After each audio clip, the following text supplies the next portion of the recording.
务诊所里一间房，一个医生，3只老狗，画眉蹄，手更忙。叫他就这样，来过来，来福来啊！你每次都抢。高龄17岁的来福中风过，所以头歪了一边。Melly 因为子宫蓄脓被弃养，更厉害的是黑妞被领养3次，像是故意跟野狗打架受伤才被送回。你知道我把它缝完之后放回笼子，它就仰头大睡这样子。我终于达到目的，我说好啊，给你赖定了。生命自会选择出路，这么多年，上千只猫狗透过它善终。动物医师杜白了然于胸，这是自己的使命。我只收老的了，那种太年轻的有卖相，一概不收。杜白的动物养老院里，还有下巴断了被丢弃的猫咪、老和尚，车祸断腿的姑娘，都要在这里安享天年。说不定它还是我活着的一个原动力，因为我觉得我还堪用，我还可以替他们做一点事儿。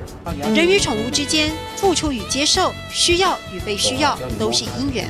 杜白如是看，以修行的心态坦然面对。其实有的时候装疯卖傻，把那些用力放掉。我不觉得这是个负担。其实这么多年来啊，大家如果真有老病的宠物，就只想到你，对不对？直接就登门来了。耐得好吗？可以应付得来吗？当然没问题，当然没问题。当然没问题。对，我们听到海陆跟四线2种，懂也没问题。这个没问题的背后，其实是要有很强的意念支撑啊。这么多年，可能大家都问杜医师，怎么老负担别人不能负担或不愿意负担的呢？但其实有很强的宗教信仰，有很豁达的观念，随缘是最重要。而且以这些动物作为一个媒介，让大家知道了悟生死，其实也就是一门功课而已。唔耐得好冇，懂也冇问题。